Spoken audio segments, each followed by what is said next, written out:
Visit TCGcastle.com and get 5% discount on your purchase with TCGcenter 5 code. Send us your bulk in exchange for Evolution Booster Box. Visit CCG Castle or check video description to learn more. How's it going, guys? Welcome back to Pokemon TCG Center. In today's video we'll be looking at the deck from the Philadelphia Regional Championship this year. So this is a deck from the Master Division from Jonathan Crespo that he actually played, and he accomplished a first place after the top cut. So first of all, I want to say thanks everyone for support, and I finally reached 9,000 subscribers, so I'm hoping to reach 10,000 before next year. So hopefully my dreams will become reality. So please subscribe if you already didn't to my channel. It will mean me the whole world. So let's take a look at this deck and some quick analysis. So 15 Pokemons, 37 trainer cards, and 8 energies. So the first thing you should probably notice in this build, no Floatstone, so no chance to retreat without paying energy cost, which might be one disadvantage, but on the other side, it's not that huge disadvantage, I guess, because Shaymins actually have 1 retreat cost and Jirachi have 1 retreat cost, so you can live with that. The good thing you should probably notice, 3-dimension Wally instead of the 4 of them. This is pretty much because he actually played some pretty disruptive cards in this build. So Crushing Hammers, Enhanced Hammers, Red cards, Xerosic and Team for Grunts, featuring all that with item lock. Well, you're ready to go, finally, to win first place again with the Trevenant BREAK. So, and the last thing probably you should notice, no mystery energies, just the pure psychic energies. Well, that's just because probably he can't on those Lysandres and maybe possible Lysandres and Jirachis and Shaymin. So he also think about, well, I should probably need to retreat, and if I have mystery energy at that time, I might not be able to retreat. So having just the basic energy cards are pretty much, in my opinion, reason for that. On the other side, as you can see, also 2 copies of Jirachi-EX instead of the 1. So Jirachi with Stellar Radiance is a pretty badass card, but decking as many other non-Phantom cards in this build will increase the possible chance to start with one of your Jirachi-EX or one of your Shaymin-EX. Well, I guess running 2 copies of Jirachi is not that bad idea, even if you can start with it. You can pretty much level ball for another Jirachi if you have also Ultra Ball or whatever in your hand, so you can pretty much grab that Wally and the turn 1 Phantump into a Trevenant, so you can item lock your opponent. But the worst thing is definitely with the Trevenant, when you go first and when you miss that turn 1 option to item lock your opponent if you start with the Shaymin and Jirachi. So first thing to say, 2 copies of Shaymin-EX for the setup and 2 copies of Jirachi-EX with the Stellar Radiance, which says when you play this Pokemon from your hand on your bench, you might search your deck for a supporter card revealed and put into your hand. I really like this card. Pretty much with the level ball, if you start with the Phantump and level ball, all you really have to do is play your level ball, put your Jirachi on the bench, use Wally, so you can actually evolve turn 1 on your Trevenant from your Phantump, and you're ready to go. You have item lock against your opponent. You can even maybe attach energy turn 2, find that Trevenant BREAK and just the Dimension Wally, so you can spread 30 damage all around the board. So this is just broken. More than that, more than 2 Shaymins and the 2 Jirachis, as usual, 4-4-3 line as a Trevenant BREAK. So of course 4 copies of Phantump with Ascension, which says search your deck for a card that evolves on this Pokemon and put into your hand. This counts as evolving this Pokemon, so your turn will over. The bad side about Phantump and Trevenant is weakness on the Darkness, because Darkness decks are actually popular back from the 2011, when the first time was Dark Explorers introduced with the Darkrai-EX with the Dark Lock. I mean, that card was so freaking amazing. It won, I guess, so many big tournaments, and Darkrai with 180 Dark Lock, free ability to let you free retreat, snipe for 90 and 30 with the Night Spear. This is just freaking strong card. And the bad thing about Trevenant BREAK is that he actually had weakness on Darkness, so it can be easily one-hit knocked out. So there is also very good substitute for that he actually included in this build, and that was Rescue Scarf, because with the Rescue Scarf he was able to put a whole Trevenant line back into his deck. So as you can see right here, this is a tool card which can be attached to one of your Pokemons in play. And basically, when the Pokemon that this card is attached is knocked out by damage, only from the damage that your opponent's attack does, put that Pokemon into your hand. So you can pretty much grab your Trevenant Break back into your hand, so you're ready to go next turn again to rock and roll with another Trevenant Break. So I actually played a lot with Rescue Scarf after I saw this idea that he actually built, because I actually played those weakness policies, and I must say that Rescue Scarf actually works a little bit better than weakness policy in my opinion. I mean, weakness policy will definitely help you to maybe even survive for like a turn or two, but definitely Rescue Scarf is also pretty badass, because you can later have again one more Trevenant Break and repeat it over and over again, and it's just freaking amazing.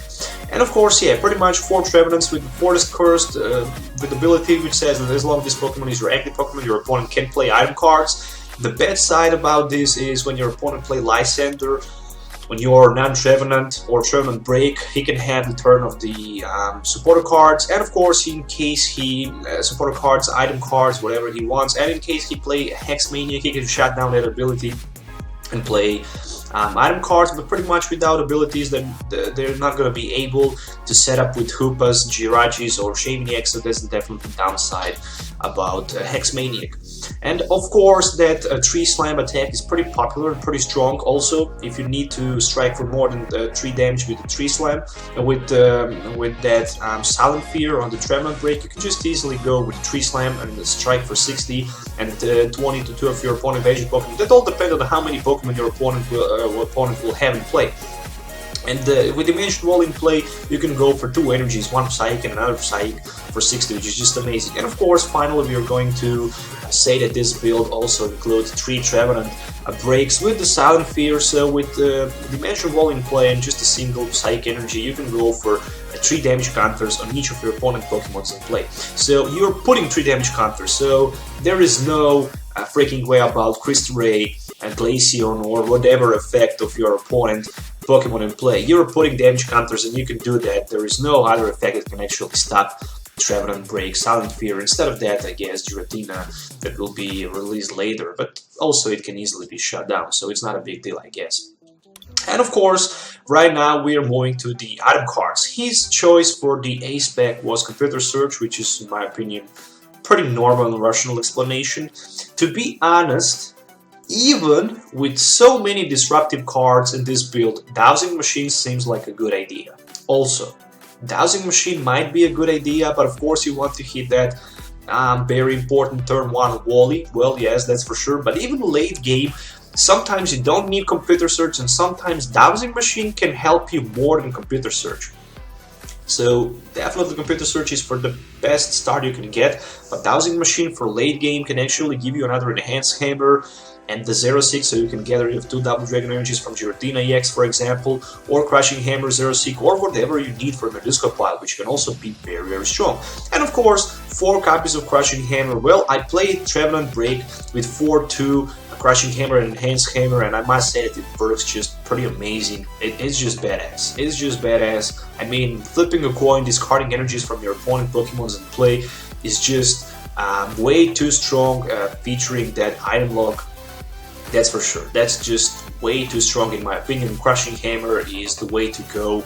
So running 4 copies of that, flip a coin, you has discard any energy attached to your opponent Pokemon in play. So it can be special energy, it can be regular basic energy, whatever. And of course, featuring that 1 Enhanced Hammer for discarding a special energy without flipping a coin is also very, very strong. So right now we are moving to some other cards in this build. So he ran 2 copies of Level Ball. Of course, Level Ball is a very good card because it will allow you to search a deck for a Pokemon with 90 HP or less. So with the Level Ball, as I mentioned earlier, you can grab either way Phantump or another Jirachi-EX, which will help you to play any kind of supporter card. I mean, search your deck for any kind of supporter card, so you can pick between Lysandre and Juniper, Team Flare, Grunt, Wally, Xerosic, depending on the situation you actually need. So I really like the 2 level balls. I also play 2 level balls. Sometimes I just play 1 level ball. It really depends on how many disruptive cards I also include in my build. So sometimes 1 is good, sometimes 2 is also better. Then moving on to some red cards. So 4 copies of red card in his build. Well, that's just insane. I don't see a single Delinquent, so I don't know why, because Delinquent would also be pretty good card, so I don't know why he didn't include Delinquent. That's just my question. But even 3 red cards and 1 Delinquent would be good. Imagine that you establish item lock on your turn 1 and red card your opponent down to 4 and next turn Delinquent to 1. That's just amazing. I mean, but in that case you have to discard a Dimension Wallet. That's the bad sign of that, of course. But with Dowsing Machine, that can be also a pretty good option, for example, because Dowsing Machine can grab any kind of the trainer card from your discard pile. It can be supporter card, item card, whatever you need at that case. So 4 red cards with the Trevenant and item lock turn 1 it's pretty bad combo, especially with Crushing and Enhanced Hammers and all other Team for Grunt and Xerosic. I really like that because your opponent will shuffle his or her hand into his deck and draw 4 cards, which is just big disadvantage, I must tell that. Big. Especially if he misses supporter card in expanded format, and we all know that in expanded format missing supporter card can easily be done, especially with 4 cards in hand. And then we have 1 Super Road. I don't see Secret Dash, I don't see anything, I just see 1 Super Road, but I can explain that why, because 1 Super Road is pretty much enough because he ran those Rescue Scarf, and he don't need more than 1 Super Road, because 1 Super Road he can pretty much easily return 1 Evolution Trevenant line into his deck, or few energies, or Jirachis and Shaymins in combo, depending on how many cards he needs in that case. In addition to that, 4 copies, of course, of Ultra Balls, which will allow him to search his deck for Trevenant, Shaymin, Trevenant Break, whatever he needs in order to discard 2 cards from his hand. For B-Seeker, of course, no need to talk too much and discuss about that. From supporter cards, we have 1 copy of Lysandre. More than 1 Lysandre is just ridiculous, especially in Trevenant Break deck, so that's pretty much all well known. Only 1 copy of N is pretty much okay. I personally go with 2 just in case 1 is priced, but even 1 is okay because it's just a deck card, and sometimes you can easily grab it with Jirachi's Gadians and then your opponent in case you need that. But of course, you can repeat that over and over again with the B-Seeker once you have N in your discard pile, so you can easily grab it and get access to it. But of course, you don't want to play N if you have a red card, so you just want to avoid that option. 4 copies of Professor Juniper, my favorite supporter card ever, I guess. I really like it. So in addition to that, 1 copy of Team Flare Grunt. So if you're not familiar with the Team Flare Grunt can discard energy from your opponent active Pokemon. It can be special energy, it can be basic energy, and it's a supporter card. So it's very important, but it's a very strong card. It can easily be repeated over and over again with the B-Seeker, and with the Crushing Hammers and Enhanced Hammers you can get rid even 2 energies from your opponent active Pokemon just in 1 turn. Which is just amazing. With the Team for Grunt, let's say your opponent has Giratina-EX in the active spot, you can just use, with 2 Double Dragon energies, you can enhance Hammer and Team for Grunt or Xerosic, and the game is over. He lost 2 Double Dragon energies and he can't recover easily from that, where you can just easily spread the damage around the board and he have 3 retreat cost for retreat, so that's just ridiculous. Of course, 2 copies of Wally, well-known card. Search the deck for a card that evolves from one of your Pokemon, including Pokemon EX, of course, and put onto that Pokemon. This card is evolving that Pokemon, and you can't play another evolution. So, let's say you have Phantump turn 1 in play. If you're not familiar with Wally, you can volley into Phantump, into Trevenant, and you can item lock your opponent, but you can't play Trevenant Break again. You can just do that next turn, and that's just amazing. But let's say you have Brain Dual Magnezone from the Plasma Store, I guess, who say that you can play 2 supporter cards per turn. Well, in that case, you could go with 2 Wallies and have turn 1 Sound Fear in play, which would be just devastating, especially against deck like a Night March. But Night March is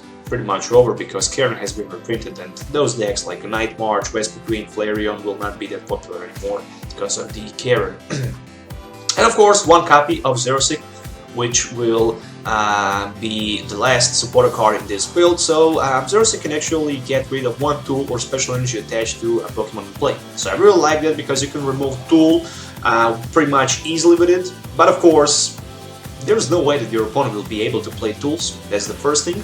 And the second thing actually is that you can pretty much discard also special energy with the Xerosic. So you have 2 different options, and it can be discarded from your opponent bench Pokemon also in play. So that's very, very important. And of course, from Stadium cards, we have 3 copies of Dimension Wally, which says that each Psychic Pokemon's attack, both your and your opponent's, cost 1 less. So that's just amazing because you're going to be able to use your Silent Fear for just one Psychic Energy card. Of course, we all know that. And another Tech Silent Lab Stadium with this build is just amazing because let's say you establish that turn 1 item lock, you establish your red card on your turn 1 and Silent Lab, what your opponent can do instead of just attach energy and pass the turn if he don't have supporter card, nothing. He can just scoop up and say, yeah, you know what he can say, and pretty much go mad and crazy and yeah, pretty much lost the game. So each basic Pokemon play in each player hand, each player discard pile has no abilities. That's the Silent Lab, that's the power of the Silent Lab. And of course, the last item card or trainer card in this build will be 2 copies of Rescue Scarf. So he also used to play 2 Rescue Scarves. As I mentioned earlier, pretty good card. If the Pokemon this card is attached, is knocked out by attack and damage from your opponent, you can put that Pokemon back into your hand.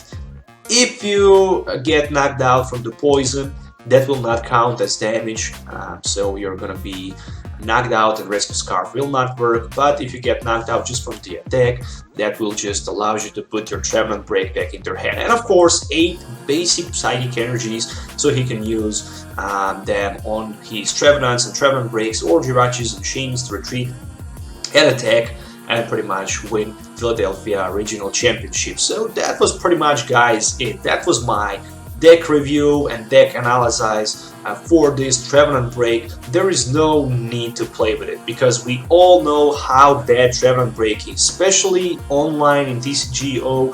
When you go to the expanded and when you set turn 1 Trevenant with the Wally, everyone just quits. Nobody wants to play against Trevenant Break. That's just rules these days of the TCG Online. So unfortunately, I'm not able to record any good footage of the gameplay with this deck. But I actually did that many times. I also live streamed many times with it, so you probably know how bad this deck can be against you. Of course, not bad if you play with it. So I don't just simply I just don't want to waste the time trying to record a normal matchup where my opponent can actually stand a chance with it, because from 10 games you should probably just lost 1 of them, and that's pretty much it. That's the Trevenant Break, that's the power of it. So once again, guys, I hope you enjoyed watching this video. Don't forget to hit the like button, subscribe to the channel for more future videos. As usual, if you have any questions, don't forget to leave comments below. So till the next time, have a nice day